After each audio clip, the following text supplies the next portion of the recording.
So when it comes to the bucket system, I'll do a little bit of a summary. What is it? It's me taking a look at the top 10 finishers every single year that the Masters tournament has been played, and basically do an account.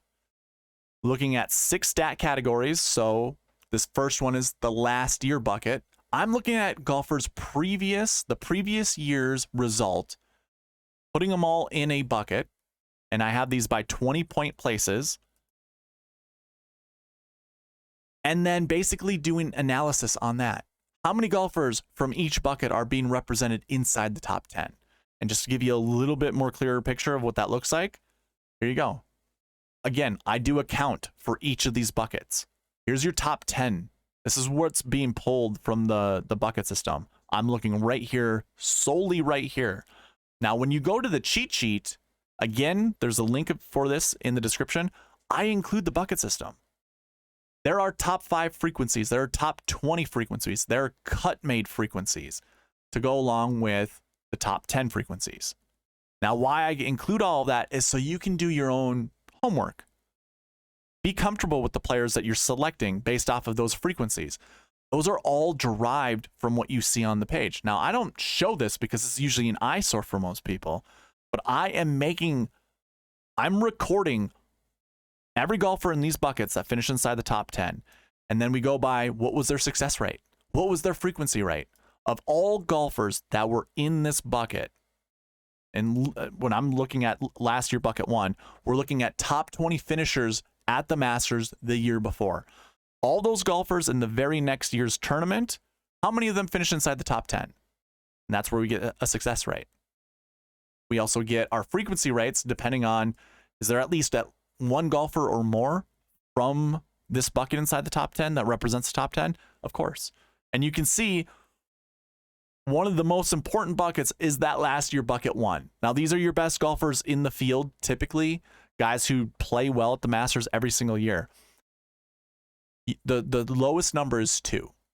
Then it's 3. That happened twice. Then it's 4. A large majority is 5 or above. So golfers who topped like top 10.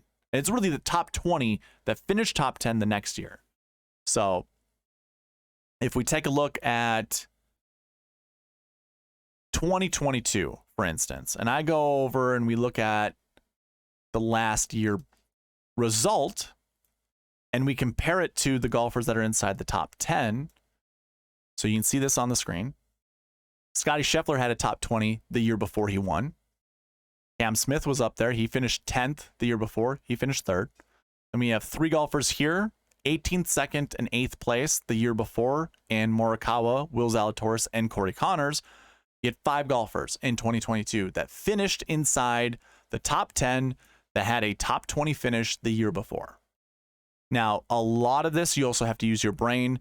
Can you put an $11,000 golfer together with a $10,000 and a $9,000 golfer? No, you can't. You rarely can build lineups that way. However, when we look at this, Scottie Scheffler was in the optimal lineup, Cam Smith was in the optimal lineup, and Corey Connors was in the optimal lineup. They all finished inside the top 20 the year before. So again, I am looking at this information, and oh, by the way, I'm keeping track of what was in the optimal lineup as well. So you can see 3 golfers that I just noted were in the optimal lineup show up here, which also show up in that bucket system, right? Actually, no, I'm looking at summary information. So you can't see it on this page. So when you're on the cheat sheet, you're not going to see it there. But I do have optimal lineup frequencies as well. So I include that in the bucket system, also in the cheat sheet for you to look at. So when I go over this, we are looking, just so you understand how these projections work. Again, you want to look at the minimum and the maximum projection. That is being pulled. These projections are being pulled on the success rate. How many golfers are in that bucket this year? And how many strength of field points represent that bucket? That gives us a quality number, essentially. So what is the quality that's being represented in this bucket? That's based off the strength of field points, which again is an old calculation. It's the OWGR's old calculation. If you watch the tournament and golf course information video, I told you that the strength of field 792. This is based off of the old calculation that I kept. I still think this is a better strength of field measurement than the new way. I don't like the new rating scale that they have. I like seeing these large numbers to really show you like the disparity between one tournament and another. Last week it was 170. I'll pull up the Valero Texas Open. So in 2023, our strength of field was 174. Here at the Masters, it's 792. It's a 600 point difference. That's how many, well, I shouldn't even say it that way. It just shows you how much stronger the field is at the Masters versus the Valero Texas Open. And then I actually have all of their strength of field points calculated right here. That is being thrown into the strength of field total. So not only are we looking at success rates, which can fluctuate year by year, well, not so much the success rate, but let's say, I think the best way I could look at this is the last week bucket, where I have like 8 golfers on average that finish, that have a top 20 finish the week before. This week we only have 4. So how do you quantify that? Well, you have to take that number, we have to look at the success rate, and as well as the strength of field points to create our projection. If there were, say, 12 golfers in this bucket, this would be easily 1 to 3. Like the projection would be 1 to 3 because the success rate's really high. On average, we see 8, and with that success rate, would already tell you want at least 2 golfers from that bucket. 1 to 2 golfers in that bucket. But if it was like 12, it would definitely prove that, yeah, you definitely want to grab at least 1 guy, if not like 3. So that's how the projections work. I'm looking at everything very comprehensively and very analytically. So the bucket system keeps track of that. Looks at all top 10 finishes every single year, and then for each of these stats, it's being recorded. Whatever that golfer fit, like whatever bucket they fit in, it's all being recorded, and I'm giving you the likelihood that we're going to see golfers from those buckets inside the top 10. That's how the projections work. So that is more of a summary of the bucket system. I typically don't do this in preview videos, but because this is a Masters, and I'm sure I have a lot of new listeners, I wanted to provide that description, that explanation. Okay, so let's get into the bucket system. If you're following along with me on the cheat sheet, basically all you got to do is go to the filter button up at the top right. It's the second from the right, the little, I think it looks like a beaker, like an upside down beaker. If you were to select that little arrow and go down to the bucket system, you're going to be able to put a filter on this and follow along with me. So I already have my filter on. I like to filter out by bucket, and we're going to the last year bucket.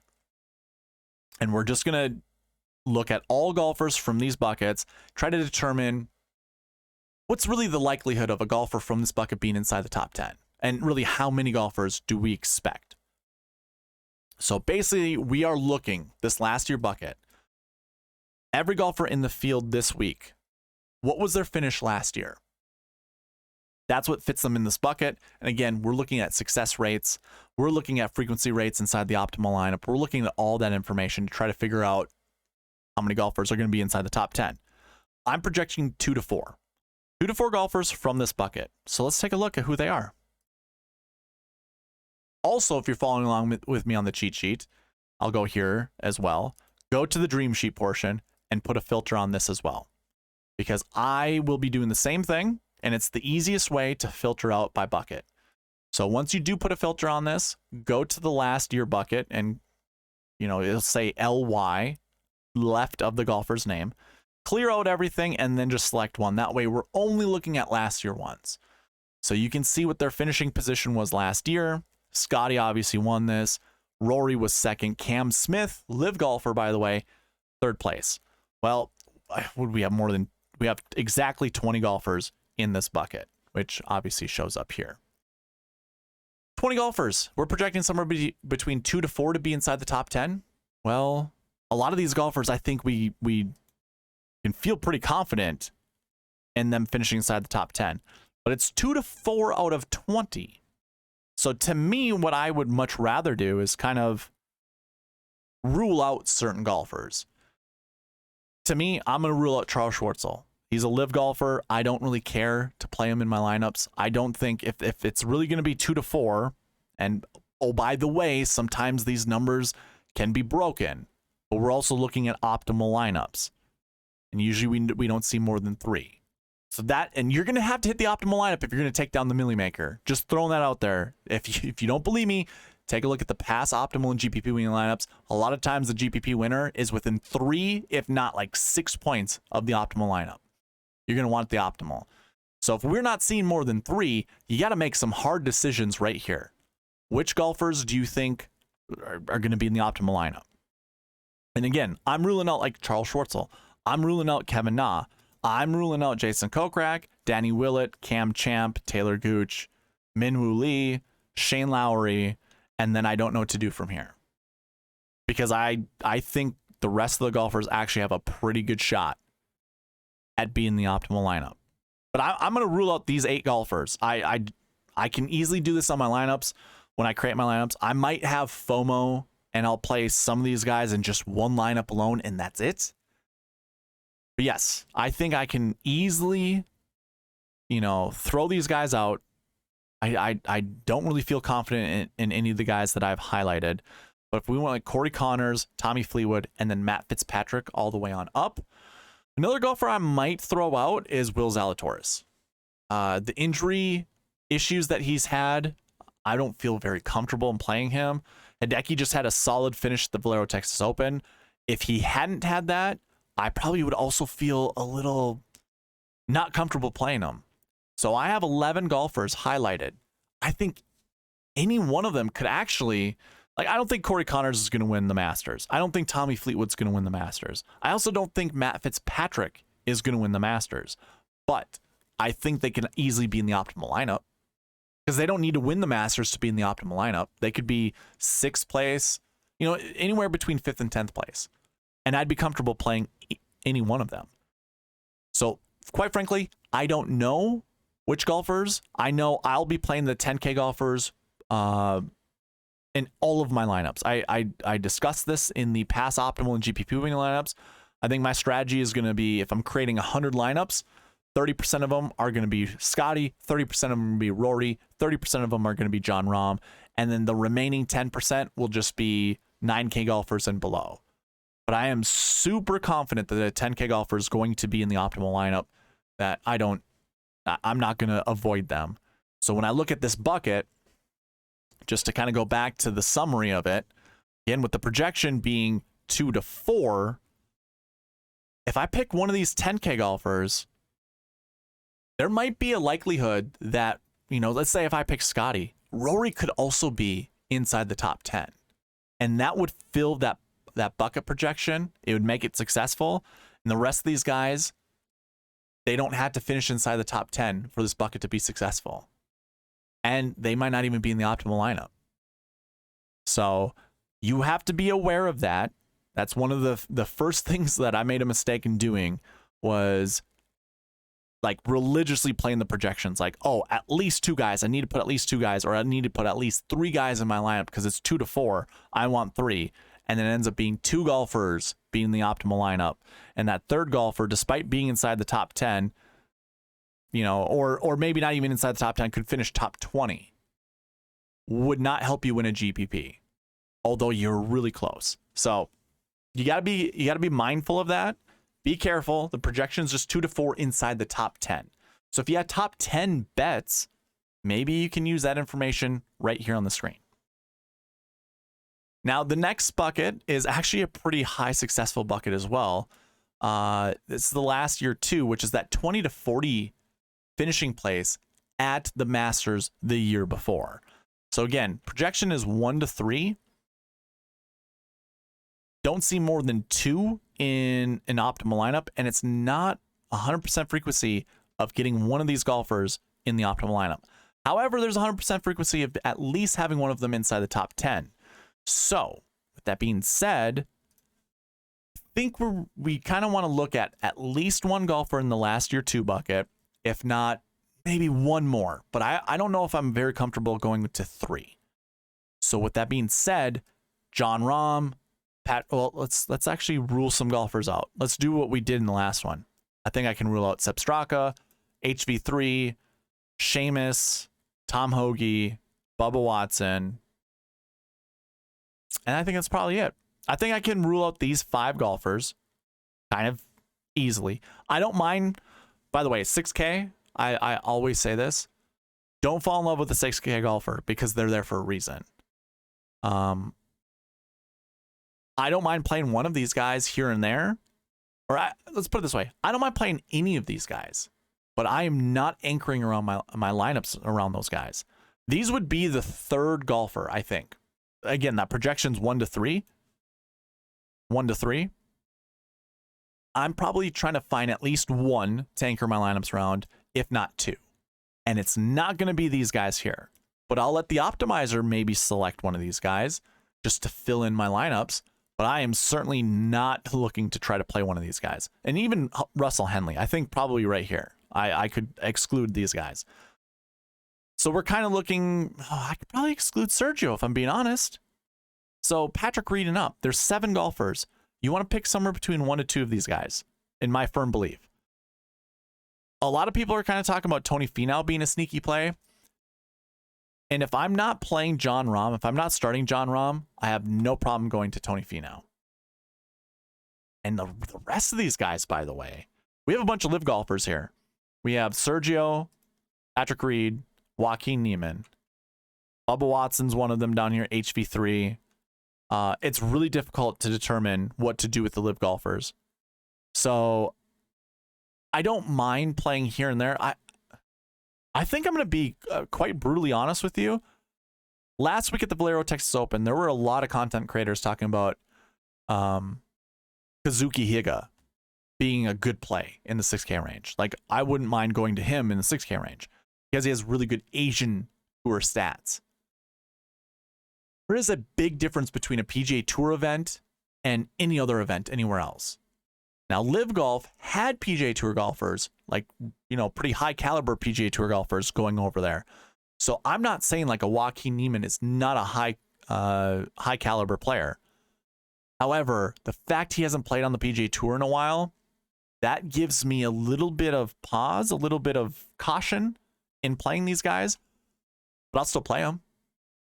So if I rule those guys out, I'm really just looking at Rahm, Cantlay, Finau, Hovland, and Siwoo Kim as being 1 or 1 to 2 golfers that I want to put in my lineup. So if you think this is a Rahm week, there you go. It's perfect. And combine that with the bucket we just looked at, which, you know, had 20 golfers, a lot of them high priced. You could kind of find some of those middle ground golfers to put in your lineups. So we'll see. I'll see what I want to do tomorrow in the strategy video when it comes to creating lineups with these golfers. But it's extremely interesting. Again, not always do we see a golfer from that bucket inside the optimal lineup, but we do inside the top 10. And that is probably good enough to win you a GPP, if we're being quite honest. Again, we have 14 golfers in that bucket this year, where we normally see 14. So that projection is pretty spot on, 1 to 3. We also have another bucket, that 40 to 60 range. A lot, I mean, it's top 50 in ties for the cut at the Masters. We wouldn't see a lot of golfers in this bucket because of that. However, the golfers that are here, 0 to 1. So you can see it's 0 to 1 is the projection. 50% of the time we see a golfer from this bucket inside the optimal lineup. 70% of the time we see a golfer from this bucket inside the top 10. This doesn't bode well for if you're interested in playing Max Homa and anyone else, or really pairing any of these guys up together. Now, if you've been around the sweet spot process in the bucket system for a while, you know I always want a 2-point buffer. And if we cannot bring the minimum projection down, then we have to bump up the max projection. So we can't bring the minimum down further than 0. It's at 0. Meaning my max projection will always be 2. If my minimum is always 0, my max will always be 2. So I'm saying you could play up to 2 golfers from this bucket, but realistically, it's going to just be 1. And if it's just one, do you go Max Homa and skip the rest? Or are there golfers that you like in here, like Tiger Woods, Adam Scott, Tyrrell Hatton, that you want to build your lineups around? That's kind of, I mean, this is why I love the bucket system, because now you see Max Homa here, you're like, oh, shoot. Well, I was really looking forward to playing Mackenzie Hughes in all of my lineups, or in some of my lineups, but I don't know if I want to pair him up with Max Homa. And the same could go with Adam Scott. It's like, man, I want Adam $7,500. That's a good price tag for Adam Scott. But I do like Max Homa as well. That's where you make decisions. Personally, I wouldn't play both of them. If you're making 10 lineups, play them together in one lineup, and that's it. And that's the only lineup that you pair the guys up together, like two or more. And I wouldn't even do more than two. It's one or two. Remember, the projection is 0 to 2. So 0 golfers from this bucket could finish inside the top 10. 0. So it's not a very high confidence bucket. Keep that in mind when considering this. By the way, Max Homa, not super great course history. I thought I was going to play, I mean, he's in my dummy lineup right now. I thought I'd want to play him all the time, like in all of my lineups. I feel like he's the sneaky play this week. I mean, he might not be. A lot of people might just want to play him. He's not in a good bucket. If we're being honest, not in a good bucket. So that is extremely interesting. Looking at, okay, so there's no golfers in the last year 4 bucket. That's perfectly fine. Last year 5, these are missed cuts and withdraws. The projection 0 to 2. 70% of the time we see a golfer from this bucket inside the top 10. 62% of the time we see at least one in the optimal lineup. So this isn't a for sure bucket to pick a golfer from either. There are 22 golfers in this bucket where we normally see 17. So let's take a look at this 0 to 2. Again, this is last year bucket 5. Jordan Spieth, Xander Schauffele, Cam Young, Sam Burns, Justin Rose, all very interesting names. The projection is 0 to 2, and it's not even close. 0 to 2 is a firm projection. Well, I can already tell you who we're going to cross off. We talked about this in the tournament and golf course information video. Sandy Lyle, Jose Maria Olazabal, Fred Couples, Vijay Singh, Mike Weir, Larry Mize, Bernard Langer. You cross those guys out. They're all, well, 57 years and older. We don't play these guys. Don't do it. They're not going to be in the optimal lineup. There's no point in playing them if they're not going to be in the optimal lineup. So don't play them. They are not going to be in the optimal lineup. Repeat, they're not going to be in the optimal lineup. Don't play them. They're not going to... There's going to be like someone who's going to galaxy brain themselves and be like, I think Freddie Couples has a pretty good chance this year. Or, hey, you know what? Jose Maria Olazabal shot a 71 last year in the first round. You know, what's to say he can't do that for 4 rounds? It's just like, dude, we're not going to see that. These older guys really have no shot, no chance. Bernard Langer made a run not too long ago, but literally, don't do it. Don't put them in your lineups. Just don't do it. Don't do it, please. Once we cross those guys off, we have 15 other golfers that we can consider crossing off. Personally, Zach Johnson, he's going to get the boot right away. I'm really considering giving the boot to Woodland. He is in my dummy lineup, but I just don't care for it right now. I don't think he's someone you want to play. I'm a huge fan of Thomas Pieters, but outside of his 4th place finish the first time he played, he's had very bad success at this tournament. I don't see it really changing much either. And then we've got a lot of live golfers and some PGA Tour golfers that are pretty good. So like Spieth, Xander, Cam Young, and Sam Burns, who just won the World Match Play, the WGC Match Play, looked really good. Looked really, really good, and he knocked off Scottie Scheffler. Again, the projection's 0 to 2. So it's hard to get behind some of these guys. Like Burns at 8,300 seems like a really good price tag. And I'm sure a lot of people are going to probably go to him. Same kind of applies to Cam Young. He was 2nd place at the match play, by the way. So I wouldn't even mind going to like Cam Young. But then you have Xander and Jordan right above him. And they both have pretty decent course history. I mean, they don't miss the cut at this event very often. And I would even, maybe it was Jordan Spieth's first cut that he's ever had at the Masters. So 0 to 2. And that includes some of these live golfers down here. Abe Ancer, Louis Oosthuizen, Bryson DeChambeau. Brooks Koepka, by the way, won the live tournament last week. So he might be coming into this with some good form. Either way, the projection's 0 to 2. And yes, this does incorporate their strength of field points, which is based off of their OWGR, which most of them have been getting screwed with because the OWGR does not recognize the live golf or the live golfers, the live tour golfers. So with that being said, like, you know, you can see 118th for Brooks, 155th for Bryson, just double checking. Abe is still inside the top 50, but then you got Louis at 120. So they've all fallen outside the top 100. That is, you know, when we look at the quality of this bucket, 123 strength of field points go towards it. It could be higher if these guys were still on tour. I personally don't think, because of the success rate at 8.47%, because it's such a low success rate, I don't think that projection really jumps that much. So if you are on the fence, or if you're on the side that says, hey, these live golfers are better than what their OWGR shows, they're better than whatever other metric that we can apply to our analysis, then I would change this projection. If you want to do this, go for it. Change the projection to 1 to 3. So you still have decisions to make. If you wanted to do a lineup with Brooks, DeChambeau, Ancer, and Oosthuizen, go ahead, play me head to head. I will play against you any day of the week. I'm not going to do that. It's going to be over the projection amount. I said 1 to 3. I mean, that's not, I don't even really believe 1 to 3. I think it's still 0 to 2. But if you wanted to 1 to 3, that still lies outside of that range. Don't play these guys together. Just don't do it. And I wouldn't even put 3 of those guys together. I think that would be fool's gold. Don't do that either.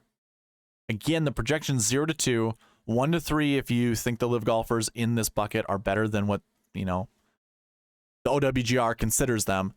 That's it. Don't play more than that. The buckets are usually 100% correct. Well, they're over 95% correct. So just have faith. Have faith. Moving on to the next bucket, last year's sixes that did not play. So golfers who did not play the Masters last year. This includes veteran golfers who have played the Masters before. This also includes amateur golfers who've never played this tournament before. The projection is 0 to 2. And we typically see one golfer in this bucket inside the optimal lineup every single year. But we don't see it every single year inside the top 10, which is really interesting. You can have that happen. So when you take a look at the last year's sixes, 0 to 2 is your projection. It includes Jason Day, Tom Kim, who is at a very friendly price tag of $7,700, Sahith Theegala, Keegan Bradley, Taylor Moore, Mito Pereira, Kurt Kitayama. A lot of decent golfers, by the way. Some of these guys down here, I even said this in the tournament and golf course information video. These are amateurs. You can probably disregard them. I know there is some buzz with some of these guys, like Gordon Sargent, who I guess hits the piss out of the golf ball. That's fine. I personally don't care. I think one time over the last 10 years, we've seen an amateur golfer inside the top 10. I can't remember his name, but he was the fireman who was tall and lanky. Can't remember his name. But he was in the optimal lineup. So is there a purpose to play these guys? Same goes with Harrison Crow. I believe he's the guy who hit that fun golf shot at St. Andrews. Don't play these guys just because of fun. Like, of course, if you're watching this and you're playing the Dime Time or the Quarter Arcade or whatever, play them there. But if you're investing in the Millie Maker, please don't put these guys in the Millie Maker. That'd be foolish. That'd be negligent. I wouldn't do that. Same kind of applies with Sam Bennett. We were just talking about Kazuki Higa not too long ago. I think you just cross these guys out, and that's fine. I probably cross out Adrian Moronk. Gosh. Like I said, some of these guys have course history, so that's something to look at. You know, Jason Day up here has pretty decent course history. Keegan Bradley has decent course history. So too does Keith Mitchell and Alex Noren. Bad course history with Ryan Fox. Bad course history with JT Poston. Harris English has okay course history. Scott Stallings also has. Oh, I'm sorry. This is Phil. Phil has good course history, and then Scott Stallings is okay. Everyone else does not have course history at Augusta. So you have to make your decision with that. I do have this as a bucket. How about this? Let's just take a look at that bucket right now. Course history 6s. That projection is 0 to 1. 62% of the time we see golfers from this bucket in the optimal lineup. 70% we see golfers inside the top 10, which is very interesting. That's a pretty high rate. So I guess if you are feeling confident, probably play a skilled golfer that does not have course history. I guess to me, like Tom Kim and Seth Theegala, those guys kind of ring the bell pretty loudly. Ryan Fox has 0 course history. So if I said his name, my apologies. It was Harris English and JT Poston.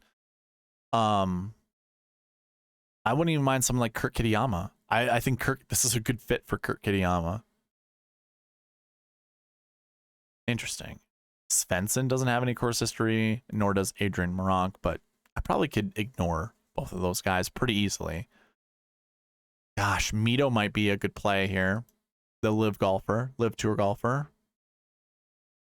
Kind of also looking at Bentgrass stats, trying to figure out what to do with some of this. I mean, Tom Kim just seems like the slam dunk. If you're looking for a golfer who didn't play last year, who has 0 course history, he seems like the slam dunk. Outside of that, I think like Jason Day is a pretty good choice at this event. The Masters, he's been playing pretty decently as of recently, so I like him. I think a dark horse would be Kurt Kitayama. So don't mind like Chris Kirk or even Keith Mitchell, who have decent finishes here. Maybe just one. Anyways, 0 to 2. So do with that as you will. Moving on to the next bucket. I'm going to clear everything out and we're going to look at last week. So this is the next stat category. Golfers who played last week and finished inside the top 20. We normally see 8, but this year we have 4. And the projection is 0 to 1. Very high success rate, by the way, 23%. So really, you could almost make the argument that, 4 golfers at nearly 25% success rate, we might see one of these guys inside the top 10. Like, it's a good probability. So with that being said, let's go ahead, select everybody in that last year bucket, and then filter out by the last week 1 bucket.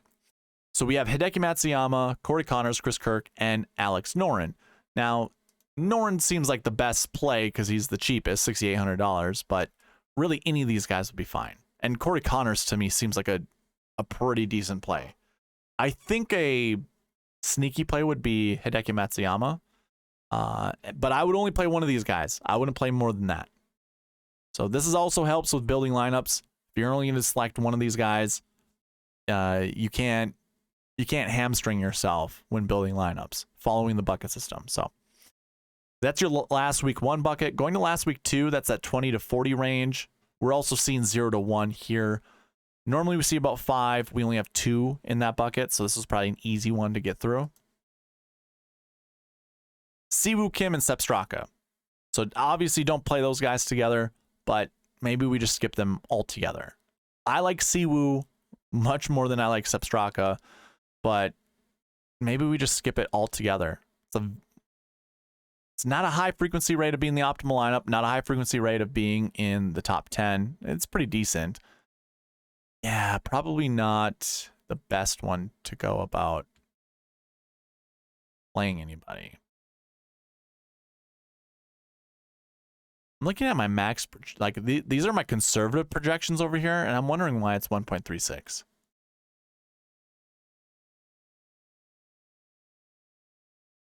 Hey, that's wild, in my opinion.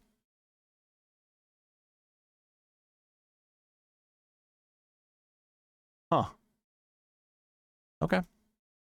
That would be 0 to 2, or 0 to 2 for this one as well, and I don't think that's right. It shouldn't be right.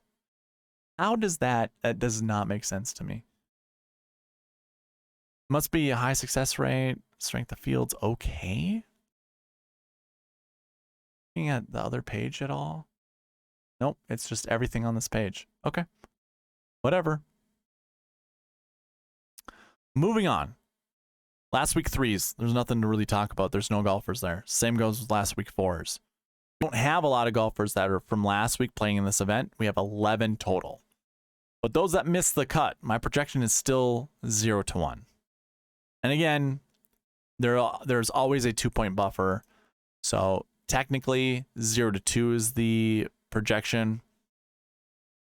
But with 5 golfers in this bucket, I could, and seeing the names, I can easily cross most of these guys out. I don't mind. I don't care to play Tyrrell Hatton, Ryan Fox, Cam Champ, Francesco Molinari, or even Kazuki Higa. Like, I'm not going to fall under this trap again. Or not so much I didn't fall under the trap, but if I hear any content creator talking about Kazuki Higa, this is the week to get on him, I'm probably going to ignore him, if I'm being quite honest. Yeah.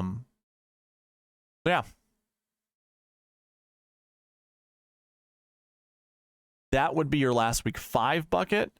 Now, when we get into the summary, well, we get into last week's 6 bucket. The projection is 5 to 9. You can only create a lineup of 6 golfers. So this projection is just saying what's the possibility of being inside the top 10. When the max is 6, I automatically drop the minimum down to 3. Now remember, there's a 2-point gap that you really want. So 6 could really be 4 to 6. If you wanted to grab 4 golfers from this bucket, I think that's probably the smart way to do. That way you minimize how many golfers you can select in the other buckets, which I think is probably going to be very beneficial for you. So when it comes to last week 6, you got everyone basically in the field in this bucket. You have your 10K golfers, most of your 9K golfers, most of your 8K golfers, most of your 7K golfers in this bucket. I'm not going to talk about all of these. This is a no-brainer. It's a volume-driven bucket. All the best golfers are in that bucket. So if you wanted to try to create a lineup with all 6 golfers who did not play last week, I think that's fine. That'd be fine. Nowhere does it say you need to play at least one guy who played the week before. I mean, if I went to 2022, we actually had 2 guys. You had Corey Connors, who played the week before, in the optimal lineup, but Rory played the week before, who missed the cut. He was not in the optimal lineup. Just throwing that out there. Yeah, we had 3 guys in the top 10 that played the week before in 2022 and 2021. We had a few guys that played the week before, including the winner of the Valero Texas Open and Jordan Spieth. In 2020, we had a bunch of guys who played the week before as well. Now, what I want to say right away is a lot of this is volume driven. Remember, when we look at the bucket system, we're looking at this column here. How many golfers are in that bucket this year? And then we compare how many there are each year. Normally, there's 8 golfers who top 20 the week before. We only have 4. Normally, there's about 5 golfers who are in that 20 to 40 range. There's only 2. Normally, we see about 11 golfers in the missed cut bucket. There are only 5. And then you can see the other 2 buckets have 0 golfers represented this year. So despite what I just showed you, every single year having, golfers who were inside the top 10 that played the week before, it's not a for sure bet because there are more golfers in those buckets than there are this year. So keep that in mind. Keep all of that in mind. I think we just move on. I don't think there's anything to really discuss with the last week 6s. I think that's kind of difficult to try to determine, which golfers are going to be since there are 77 golfers in that bucket this year. So yeah, let's move on. We're going to go right into the course history buckets, which we kind of touched up on when we were going over one of the last week buckets, trying to figure out not playing last year bucket, last year 6, not playing the year before, and also having no course history. So never playing the tournament ever. What was the likelihood of one guy being inside the top 10? Wasn't super high, but if you wanted to go that route, you certainly can. So when it comes to the course history buckets, the first thing I see is 1 to 3, 2 to 4, 1 to 3, basically 0 to 1, 0 to 1, 0 to 1. So having no course history, not super great. Or having bad course history, not super great. Most of your golfers inside the top 10 fall in these three buckets, the top three buckets. You can see the minimums inside the top 10 are over 1. Not so much when it comes to the optimal lineups, but we do have a bucket where it does show at least 1 every single year being the optimal lineup. So keep that in mind. All the numbers pretty much stay the same. Normally we have 11 golfers in that course history 1 bucket. We see 10. Normally we see about 24 in the course history 2. We got 26, 18, and 24. So a little bit more in the course history 3 bucket. And then it kind of falls off a little bit from there. So your top 3 buckets are really the buckets you want to focus on. So the first one we look at 1 to 3 course history 1 golfers. So if you're following along with me on the cheat sheet, make sure that you go in here, select everyone from the last week bucket. And then we filter out by the course history 1. So 1 to 3, we have a total of 10 golfers. Who did we already kind of cross off? Cam Champ, Taylor Gooch, Minwoo Lee, and most likely Will Zalatoris. So from here, 1 to 3, we could see inside the top 10. Well, Tony Finau, $8,900. Justin Thomas, $9,300. Jordan Spieth, $97. McIlroy, Rahm, and Scheffler. Now, I already told you I want to build nothing but Scheffler, like 30 Scheffler lineups, 30 McIlroy lineups, 30 Rahm lineups. You want to know what I'm thinking about right now? Probably going like Scotty, Justin, Finau. Going that 10-9-8 route and just filling it in from there. Or maybe even Rahm, Justin, and Finau. Or Rory, JT, and Finau. And it doesn't have to be JT. It could also be Spieth. Maybe I go Rory, Spieth, Finau. Remember, this projection's 1 to 3. I really like these golfers in this bucket, minus the ones at the bottom. I don't really care for them. 1 to 3. High success rate. At least 2 finish inside the top 10 from this bucket every single year. We're not that far away from the average per year, so we're at 10 and it's 11.7. Optimal says no more than 2, so maybe I'll follow that rule. I might not play more than 2 golfers from this bucket. We'll see. I mean, I kind of was already sneaky kind of liking Justin Thomas this week. I don't mind going Finau. I also don't mind going Spieth.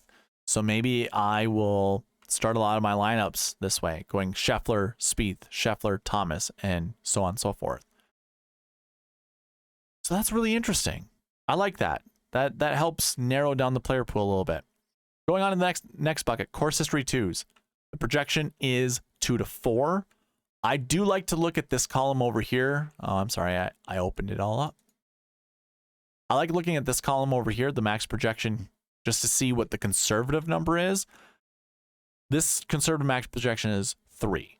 So because that's 3, I automatically drop the minimum down to 1 because I want that 2-point buffer, but I am still allowing that max projection to go up to 4. I know that's a little confusing, but just know I now think this is a 1 to 4. Select 1 to 4 golfers from this bucket. So course history 2s. A few more golfers. So 1 to 4 is pretty good. I've already mentioned that I'll probably cross out most of these guys at the bottom. Most of those guys at the bottom. And try to find somewhere between 1 to 4 golfers from here. In the 8K range, I kind of like DJ. I'm not going to lie. I also really like Jason Day, which I'm sure a lot of other people are. And I don't mind these 9K golfers, including Cam Smith, who's another live golfer. So it's really interesting. This is a really interesting bucket to select from. Minimum's 1, max is 4. I'm going to let the optimizer kind of help me with this one because I just don't know. Like I like Sung Jae a lot this week. I also like Rose. And I'm not going to be afraid of playing Fleetwood or Connors. But 1 to 4 is the projection. I could see it closer to 4 than to 1. So if you want to find 2 or 3 golfers to anchor your lineups around here, I think that's probably the best way to go.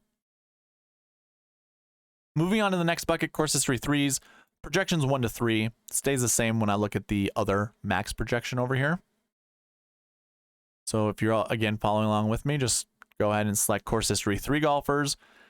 And we have Cantlay, that's 9K and above, and then everyone's 7K and below. So I think that's super interesting. 1 to 3 is the projection. 1 to 3. If it's not Cantlay, I think you just found all your glue when it comes to how to build your lineups, what to, which golfers to select. Which is really interesting. Look at how many live golfers there are. Neiman, DeChambeau, Answer, Garcia, Peters, Kokrak, Schwartzel. Am I missing anyone? No. Super interesting. Oh, man. I know it's going to be really difficult for me to get to DeChambeau. I think he's just been playing like garbage within this last year. I've already kind of written off Danny Willett. I don't mind writing off Francesco Molinari. A lot of the guys at the bottom. So when it really comes down to it, I might have to play a live golfer from here. Because I'm not really confident playing like Brian Harmon, Harris English, Billy Horschel, Keith Mitchell, Chris Kirk, Keegan Bradley. Not extremely confident playing any of those guys. So, I mean, Cantlay might be the 9K guy I want to play from this group. I think on my optimizer, because it's 1 to 3, I might just change it to 0 to 3. So I don't want to force the optimizer to select one of those guys. I don't think that's right. I might even change it to 1 to 2. We'll see. I don't know. The rest of the buckets that we're going to talk about in the course history stat, 0 to 2 for all these projections. And really probably erring on 0 to 1. So course history 4s, Max Homa. Another bad bucket that Homa's in. At least we can cross off all of these golfers, and it's really just the 3 right here. Max Homa, Alex Noren, and Gary Woodland. 0 to 2 is the projection, but you really probably just want 1 at most. Doesn't make me like Max Homa all that much. That's like the third bucket Homa's been in that is showing out to not be super great. Of course, there are mold breakers. He could easily break the mold, but it's not looking good. Course history 5s, there are only 4 golfers in that bucket. So although I say there's a projection of 0 to 2, probably just stick to 1, which is extremely interesting. Cam Young, Sam Burns, JT Poston, KH Lee. Extremely interesting. I really like Burns this week. Hard not to play him. But if I'm playing Burns, I'm probably not playing Cam Young or any of the other guys up here. I don't know what to do. Again, I'll let the optimizer help me with this. But 0 to 2 is that projection. And really, again, it's like 0 to 1.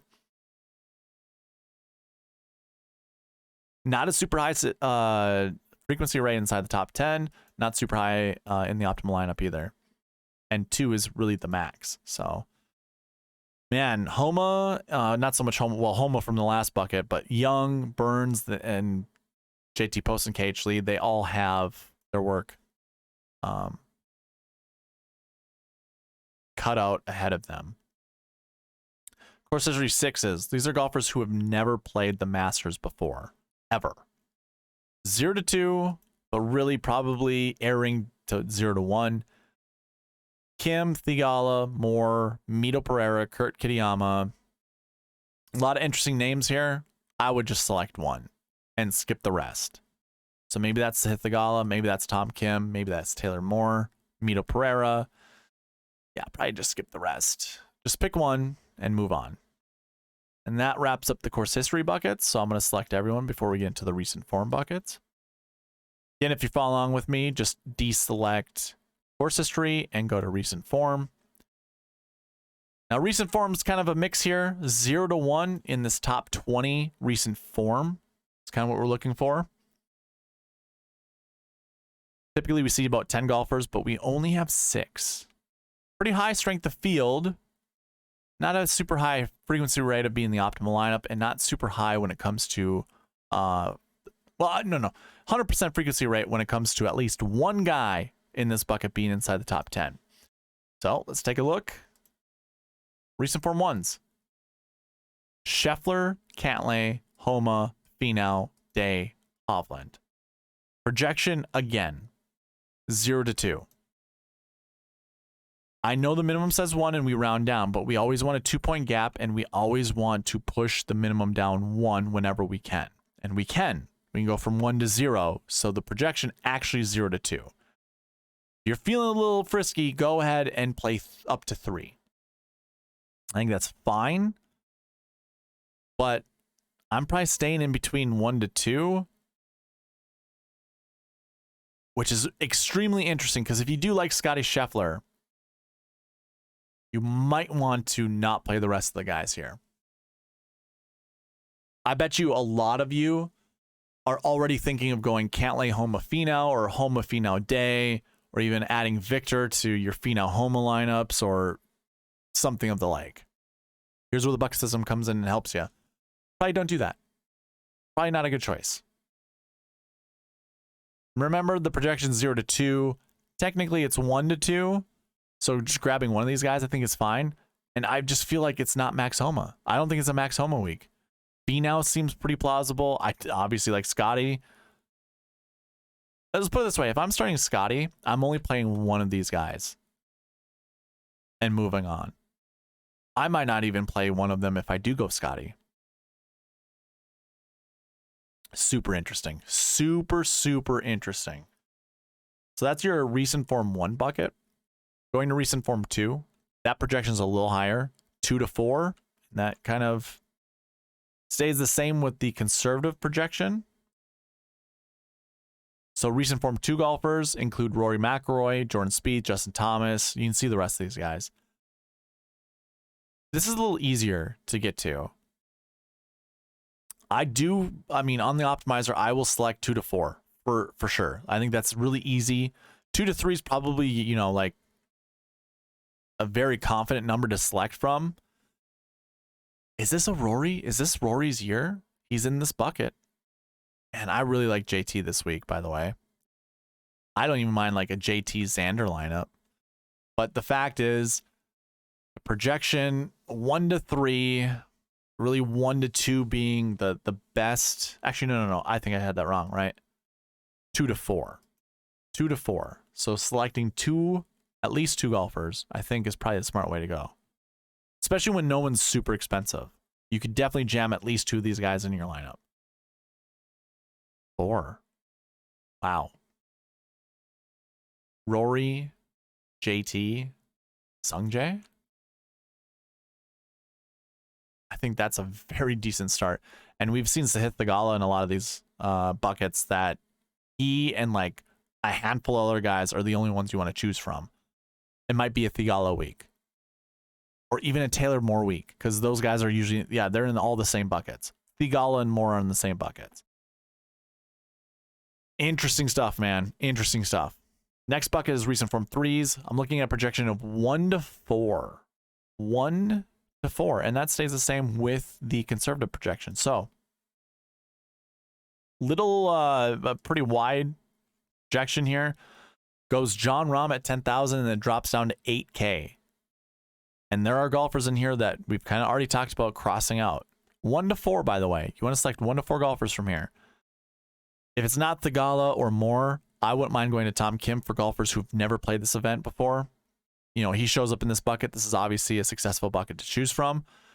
We already kind of have our doubts in selecting Burns because he's a part of another bucket that you really just want one golfer in, and that's shared with Cameron Young that we just saw in the previous bucket.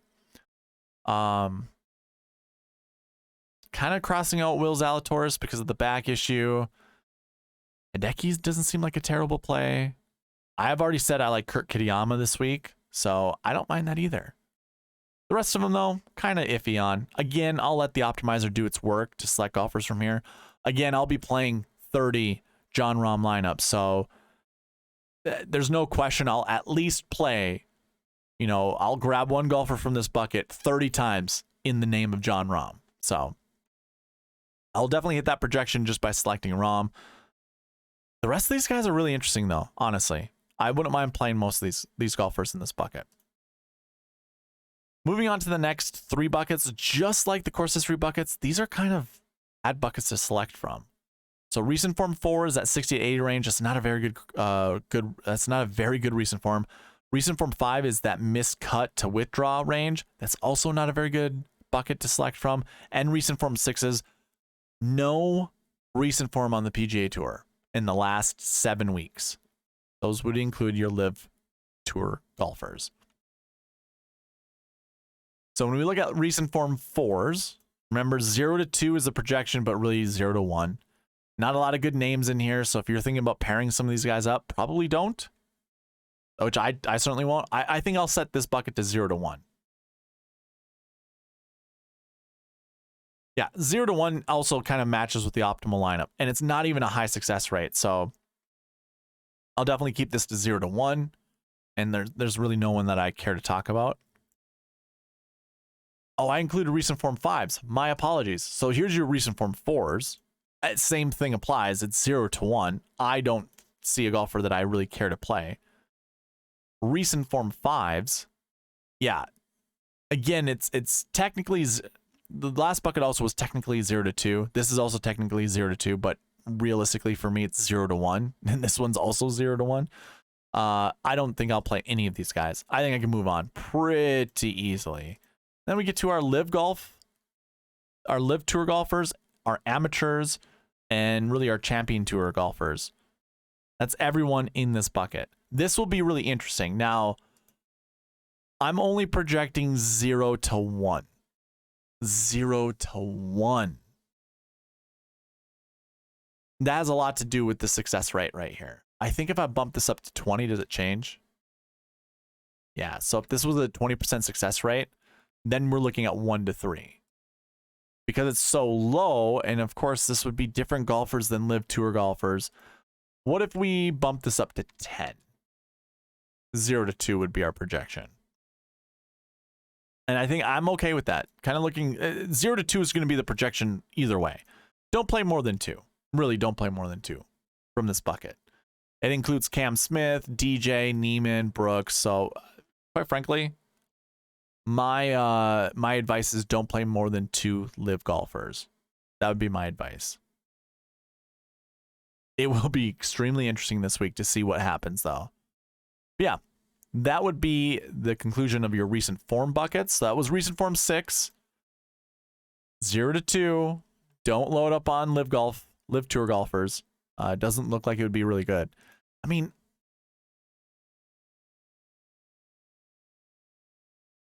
I guess if it's over 12%, which it easily could be, still this projection's 0 to 2.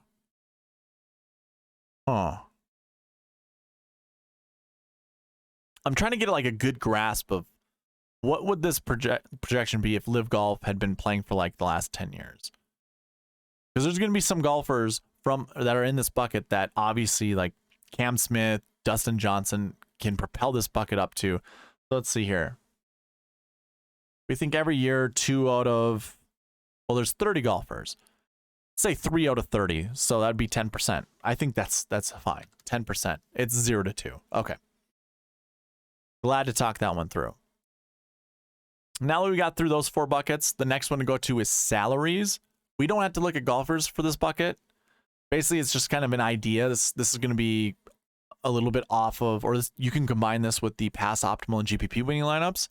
So 10K golfers looking anywhere between 0 to 2 to be inside the top 10. Every single year, though, we do see at least one inside the top 10.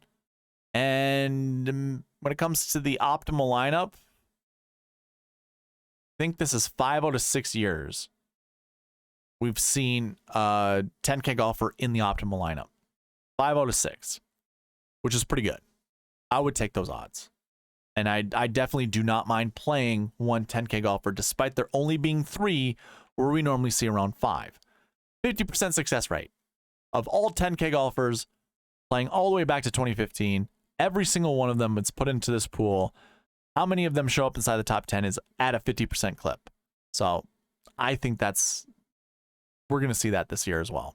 So I think it'd be foolish not to play a 10K golfer. Just throwing that out there. 9K golfers, anywhere between 1 to 3. I think that's a pretty solid number. We usually see 7, or we usually see 6.67. We have 7 this week. So I think that's a good one. 1 inside the top 10 every single year, usually same clip when it comes to the optimal lineup as the 10K golfer. And that also applies with the 8K golfers. this projection is 0 to 2. Not every single year do we see it inside the top 10, but it still has a pretty high frequency rate of being the optimal lineup. So 0 to 2, 8K. Just to kind of go through this, your 8K golfers. Finau, Dustin Johnson, Jason Day, Cam Young, Victor Hovland, Hideki Matsuyama, Sam Burns, Will Zalatoris, Sung J M, and Matt Fitzpatrick. 0 to 2 is the projection here for our 8K golfers. Now, we do have a little bit more than we typically do, but it's not a super high success rate, not a super high frequency rate. Oh, man. Those are some decisions. I think 0 to 2 is fine, though. Honestly, I think this will help you build lineups. If you want to do the 10-9-8-7-7-6 approach, I think it's perfect this week because you don't want to be stuck playing multiple 8K golfers. Going to the 7K range, 1 to 3 is the projection here, which I think is really interesting because we usually see a 7K golfer in the optimal lineup every single year. You obviously, you can see that here. It is 100% of the time we see at least one in the optimal lineup. The projection's 1 to 3, and we don't always see. I mean, we always see at least one from this bucket inside the top 10, but I would assume we'd see more than just one. One is the usually I would anticipate seeing like 2 in this minimum number or even 3. Where it's like we usually see at least 2 in the 7K range every single year inside the top 10, or at least 3, but we don't. It's at least 1. And our projection's 1 to 3. So that's super interesting. And then your 6K range, the frequency rates aren't super high. Now, I will say this, when it comes to the upper 6K range, so 6.5 and above, 83% frequency rate of being inside the top 10. That's pretty good. 66% of the time in the optimal lineup. That's not terrible, but it's only 1. We've only seen a max of 1 upper 6K and a max of 1 lower 6K. And I mean, we have pretty similar numbers that we typically do every single year, but it's not a high projection. So be careful, be mindful of that. Don't get stuck. Or just don't get cute with it. I think going the 10-9-8-7-7-6 approach is pretty decent, or even go 10-9-8-7-6-6. I think that would be fine too. So that wraps up your salary buckets. The last one to talk about are strokes gain buckets. I do this differently than what most people do. Quite frankly, a lot of content creators do not know how to analyze strokes gain stats, and they're not going to provide you a detailed analysis of strokes gain over, for the golfers that are in the field over the last 7 weeks, the last 24 rounds, the last year. They don't have enough time to do that for you. So listening to them, in my opinion, can be a little, I don't know. I don't like listening to them because I don't find answers when it comes to that kind of stuff. Now, with my strokes gain approach, really it's off the tee is the most important strokes gain stat. And I will argue that until I'm blue in the face. Off the tee quite literally starts the strokes gain process. So if you have an erratic golfer off the tee, he has a higher probability of gaining more strokes on approach than someone who is extremely accurate and hits the ball super far. If you had golfer A and golfer B, and they each of their approach shot to 8 feet away from the green. If you don't include off the tee or approach, you would be like, that's pretty good. That's a good birdie opportunity. But if golfer A hits his tee shot 100 yards further than golfer B will have, it's going to, to me, I'm going to over exaggerate. They're going to have astronomical larger numbers when it comes to strokes gain approach than the other guy. They both have the same birdie opportunity. So in my opinion, I don't really so much care for approach stats. If you're not looking at off the tee stats, you're doing yourself a disservice. Now, I'm going to create a video on this sometime shortly. So I go by off the tee. Strokes gain 1, all stats are positive. Off the tee, approach, around the green, and putting. All 4 of those stats are positive. That is what goes into strokes gain 1. Strokes gained bucket 2, positive off the tee, positive putting, and a negative stat somewhere in between, whether that's around the green or approach. That's what fits in strokes gained 2. Strokes gained 3 is quite literally no putt, team no putt. This would be positive off the tee, negative putting, and whatever stat in between, whether that's approach, around the green. They both could be positive, but you need a negative putting stat to go with a positive off the tee stat. That makes up this bucket. Strokes gained 4 is a negative off the tee stat to go with a positive putting stat, and then whatever stat in between. Strokes gained 5 is negative off the tee, negative putting, and it really doesn't matter what's in between. Could be positive approach, could be positive off the around the green. Doesn't really matter. And then strokes gained 6, just no strokes gained stats. And this would be a calendar year. I'm looking at the last calendar year. So we do have live golfers that actually have strokes gained data over this last year. So they would fit in one of these other buckets. We only have 5 golfers that have no strokes gained stats. And the projection of one of these golfers being inside the top 10 is pretty low. We can skip this one altogether. So the first thing to note is the bucket totals this year versus what we see on average. A few more strokes gained 1 golfers. I imagine some of these might be live golf tour or live tour golfers because they don't have a lot of events, and the ones that they did play within this last year, they did pretty decent at. Normally see about 10 strokes gained 2 where we usually see 12 where we see 10 this year. 18 and 18, that's pretty on spot. Same goes with 16 and 18, 11, 12. So really the only 2 buckets that are a little out of the ordinary are our strokes gained 1s and our strokes gained 6s. Otherwise, everything stays pretty much the same. Now, if you don't want to do that research to see what stats these are, just use my cheat sheet. My cheat sheet has this information on it. In column B, you can see the strokes gained buckets right there. If I were to zoom in just to make it easier for you to see, that's what this bucket's all about. And that's what's going to go in these projections. So when I pull up my dream sheet, I'm going to go in here and we're going to look at strokes gained 1 bucket. So clear out the strokes gained bucket, then select 1. And you can see this is all strokes gained 1 golfers. Now, here's another thing that you could also do. This is all color coordinated by the strokes gained buckets. So if you were to go top to bottom or, lowest to highest, strokes gained 1 is indicated by this dark green color. Strokes gained 2 is this lighter green. Strokes gained 3 is this yellow green, so on and so forth. So that's how you can also determine what each of these golfers are. Now, to talk about the projections, I'm looking somewhere between 2 to 5 of the strokes gained 1 golfers being inside the top 10. I think that's pretty reasonable. We normally see around 3 golfers every single year inside the top 10, and we see somewhere between 1 to 3 golfers in the optimal lineup. So not only do we have a 100% frequency rate when it comes to top 10 finishers from this bucket, but we also do with optimal lineups. So personally, I think 3 might be my max when creating lineups with these golfers in it. I mean, like, talk about live golfers. Cam Smith is here. I saw one more. Charles Schwartzel's down here. Taylor Gooch. I think that's it for our live golfers, our live tour golfers. So maybe you ignore them, maybe you add them because they're decent fits, but I've kind of already written off Charles Schwartzel. I don't think I want to play him. Gooch actually is a pretty decent. He has a lot of potential, and at $6,800, it's very attractive to me. But yeah, somewhere between 2 to 5. I think 2 to 3 to me seems like the magic number. So selecting at least 2, maybe 3 golfers. I already told you I want to start with my 10K golfers, so I will already have either Rahm or McIlroy, in 30% of my lineups each.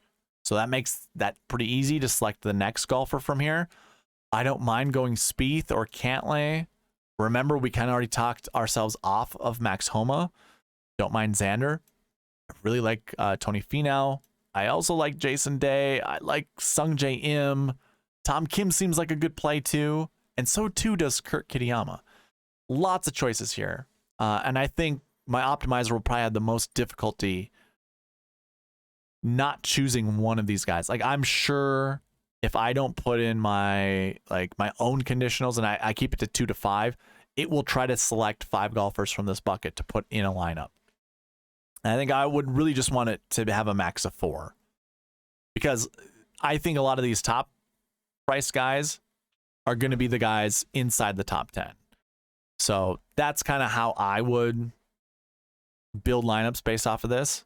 Do with it however you'd like, but that's my advice. Strokes gained 2. We're looking somewhere between 0 to 2 of these golfers, and you have them right here. Victor Hovland at $8,500 is the most expensive. Sam Burns, $83,000. Matt Fitzpatrick at $8,000. Outside of that, I don't know. I don't know where I would go. Like Abe Answer, another Live Tour golfer. Sergio Garcia, Joaquin Niemann. Do we really want to play these guys? Do we think that they're going to really be in the rhythm of playing a PGA Tour event, especially a major championship? I don't know. But the projection is 0 to 2. So I have no issue. I really have no issue selecting 0 of these golfers. One of them would be fine, in my opinion, but none of them give me a lot of, I don't know, not a lot of them. I don't get a lot of confidence out of this bucket. I think maybe Adam Scott seems pretty decent, and so too does Victor Hovland at $8,500. I guess I don't mind that. I don't know if I'm going to go from there. I guess my 3 that I would probably select is Hovland, Fitzpatrick, and or Adam Scott. The rest of them I'm probably going to skip, despite I kind of like Sam Burns this week too. I don't know. We'll see. I'll let the optimizer do its work. I might even set it to 0 to 1. We'll see. Strokes gained 3 has a few golfers in it, 18 to be exact. And we have a projection of 1 to 2, but of course we want that 2-point buffer, so it's 0 to 2. We normally see 1 in the optimal lineup, and we normally see 1 in the top 10. So, that being said, selecting 1 seems pretty decent, but not selecting more than 2 is going to be challenging because there are a lot of good golfers in here. Projection is 0 to 2. It's crazy. I just find that so hard to believe.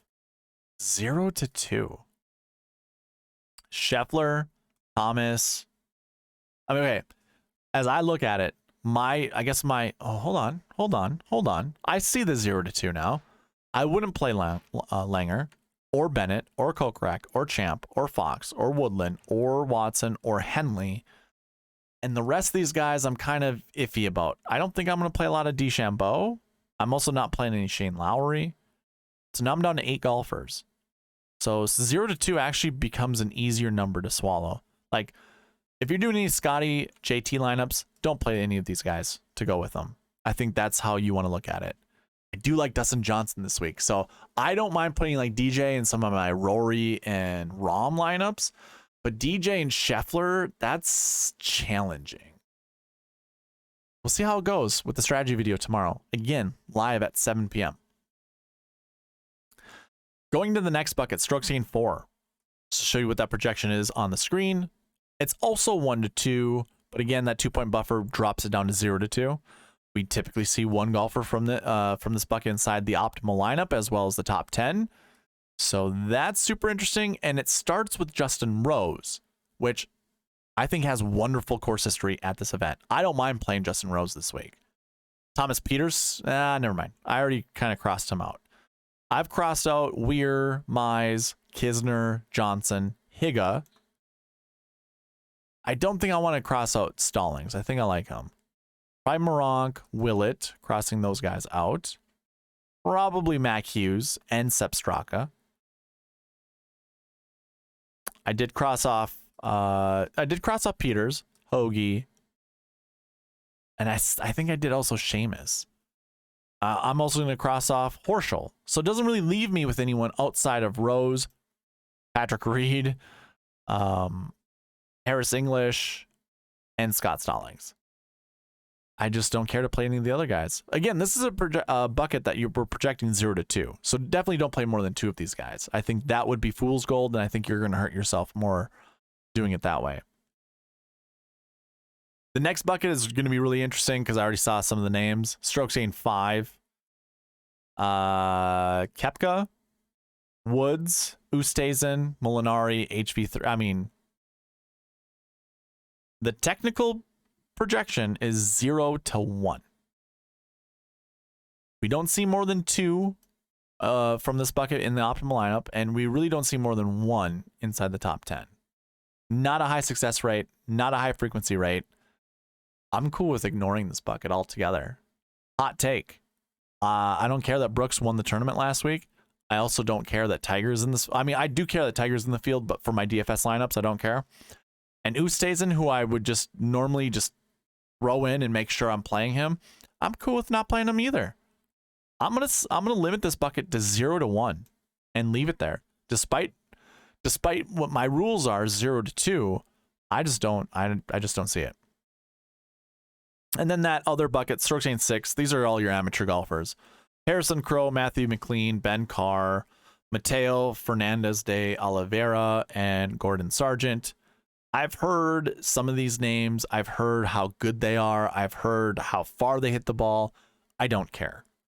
0 to 1 is the projection. I'm most likely playing 0 of those golfers. So we got through all 6 stat categories. We got through all 36 buckets. That is the bucket system for the Masters. Now, I am going to be going over a strategy video tomorrow where we're going to go into the anchor buckets, which is buckets you want to select at least one golfer in. That's really easy to select from. And then we're going to build lineups from there. Of course, we'll include the marquee tee times. That also helps. Yeah, building lineups tomorrow. So be prepared. If you want to join with 7 p.m. Central Standard Time, that's 8 p.m. Eastern, come in, join. I will go over the strategy portion of it in the first like 40 minutes, and then we're going to build lineups for the rest of the night. So depending on how much participation I have will determine how long that I'm on stream. So with that being said, I'm going to end this video going over some giveaway reminders. And really, if you didn't already follow along with me on the cheat sheet, there's a link in the description below. So take a look at that. And we'll have an optimizer ready for tomorrow's strategy video. So if you want that, subscribe to the channel, comment down below. If you need a comment, topic, give me your 2 favorite golfers, and then email me at sweetspotdfs@gmail.com, and I'll send you the optimizer once I build it. I usually wait for the tee times to show up. And then really prize picks. If you're not on prize picks yet, there's a link in the description below. If you use that link to sign up, and you go to the sign up page from that link, it'll already populate the promo code SweetSpot. And if you sign up using that promo code and put at least $20 in your account, I will give you $20 back. That way I reward you for using the promo code. Prize Picks will match your deposit. So now you'll have $40 in your account instead of $20. And it'll only cost you that initial sign up information and that initial deposit. But ultimately it will be free. You'll have $40 free in your account just by signing up using the promo code SweetSpot. Now you can use up to $100 because Prize Picks will match your deposit up to $100. You're still just going to get $20 from me. So up to you. Link in the description below. And then the big one, I'm giving away $50 this week. If we can reach that sub goal you see all the way over there to the left. We're at 511 out of 550 subscribers. If we can get up to 550, I'm giving away $50 during next week's preview video that I do Monday night. If you want an entry into this giveaway, comment on all of the videos that I'm putting out for the Masters. I already have 2 out there already. This will be number 3. Tomorrow during the strategy video will be number 4. And if you join me during the live chat, you get a 5th opportunity or 5th entry that way. And then Wednesday, I haven't decided yet, but I think I'm going to do a prize picks video Wednesday night. So you will have up to 6 opportunities, 6 entries into this giveaway. If we can reach that goal, I'm giving away $50. And you don't think I don't hold my word, you can ask Barry, who won the monthly giveaway earlier on in this video. So he'll be getting $50 eventually, sometime shortly. I forget where he wants it. If I don't have that information, I have to reach out to him and we'll figure it out. But either way, you want a chance to win. Be subscribed and comment down below. Again, if you need a topic to talk about, Give me your 2 favorite golfers you're building your lineups around this week. Simple as that. And you get a free entry into this giveaway, but you get to talk about whatever you want. Just participating gives you that free entry. That's all that I have for you. So I'll look forward to seeing you tomorrow in the strategy video at, again, 7 p.m. Central Standard Time. I'm going live. So be on the lookout for that. As for this one, we're done. Thank you for watching. Please leave a like, comment, subscribe, all that good stuff, and I'll see you in the next one. All right, bye.